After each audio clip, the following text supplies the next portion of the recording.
सदर ट्रंप ने रवा साल फरवरी में जब इसराइल के साथ मिलकर ईरान पर हमलों का आगाज किया था, तब यह दावा भी किया था कि 4 से 5 हफ्तों में यह जंग खत्म हो जाएगी। मगर जो जंग अमेरिकी सदर के बकौल 4 से 5 हफ्तों में मुकम्मल होनी थी, उससे अब 5 माह मुकम्मल हो चुके हैं। मगर जंग खत्म होने के बजाय मजीद फैलती नजर आ रही है और इसी वजह से अमेरिकी सदर मुसलसल फ्रस्ट्रेशन का इजहार कर रहे हैं। कभी सदर ट्रंप ईरान से जल्द मुआहदा करने का दावा करते हैं तो कभी ईरान पर मजीद हमलों का बयान दे देते हैं। कल एक मरतबा फिर अमेरिकी सदर ने काबीना मीटिंग में इसी फ्रस्ट्रेशन का इजहार करते हुए कहा कि ज्यादातर लोग बहुत जल्द पहले हार मान चुके होते, लेकिन ईरान ने ऐसा नहीं किया। वो एक मजबूत हरीफ है और उसका उन्हें क्रेडिट देता हूं। अमेरिकी सदर ने एक मरतबा फिर से ईरान को हमलों की धमकी देते हुए यह भी कहा कि हम ईरान पर शदीद हमला करेंगे।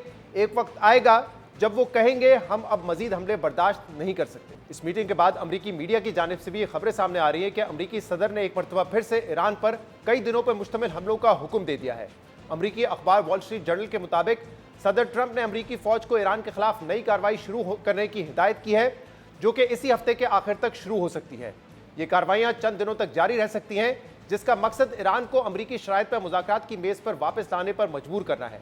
खबर के मुताबिक अमेरिकी अहदाफ में तवानाई का बुनियादी ढांचा जैसे कि बिजली पैदा करने वाले मराकज़ और ऑयल रिफाइनरीज को हदफ बनाना शामिल है। जबकि एक और अमेरिकी नशियाती इदारे CBS की खबर के मुताबिक अमेरिका और इसराइल ईरान में एनर्जी इंफ्रास्ट्रक्चर पर अब तक के शदीद तरीन हमले करने का मनसूबा बंदी कर रहे हैं। ये हमले इसी हफ्ते के आखिर में किसी भी वक्त मुमकिन हो सकते हैं। इस बात पर भी गौर किया गया है कि अमेरिकी और आलमी मईशत पर इन हमलों के असरात की वजह से पीर के रोज मार्केट्स खुलने से पहले पहले इन हमलों को खत्म करने की कोशिश की जाए, लेकिन अभी तक इन हमलों के इख्तिताम का कोई हतमी वक्त तय नहीं किया है। जबकि सदर ट्रंप ने अभी तक इन हमलों की हतमी मंजूरी भी नहीं दी है। जराये के मुताबिक इस फौजी कार्रवाई का मंसूबा कल काबीना मीटिंग में सामने आया, मगर ट्रंप इंतजामिया के कुछ मुआवनी ने इन हमलों की मुखालफत की है। दूसरी तरफ ईरान ने भी अमरीकी हमलों की सूरत में जवाबी हमलों का मंसूबा वाजे कर दिया है।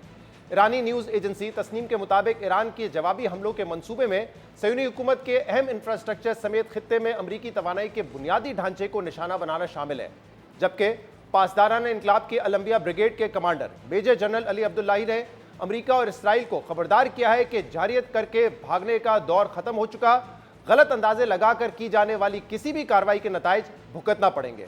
अब अहम बात यह है कि अमेरिका की जानिब से पिछले 2 दिनों से ईरान पर कोई हमला नहीं किया गया, मगर ईरान की जानिब से कल कुवैत में अमेरिकी तंसीबात को निशाना बनाने का दावा किया गया था। जबकि कुवैत ने भी आज एक मरतबा फिर से ईरान की जानिब से अहम तंसीबात पर ड्रोन हमलों का दावा किया है। इसके अलावा बहरी आमदोरफ्त पर नजर रखने वाली बरतानवी मैरीटाइम ट्रेड अथॉरिटी ने ओमान के साहिल के करीब 2 बहरी जहाजों पर हमलों की इतला दी है। इस सूरत हाल में आबना हुर्मुज में बहरी आमदोरफ्त की निगरानी करने वाली ईरान की पर्शियन गल्फ अथॉरिटी ने वाजे किया है कि अमरीकी अफवाज के जाराना इकदाम के सबब इस वक्त आबना हुर्मुज से जहाजरानी मुमकिन नहीं है। अब इस सूरत हाल में यह देखना होगा कि जंग का मुस्तकबिल क्या होगा। क्या जंग मजीद शिद्दत इख्तियार करेगी या फरीकैन फिर से मुज़ाकरात का रास्ता इख्तियार करेंगे और जंग बंदी की तरफ बढ़ेंगे।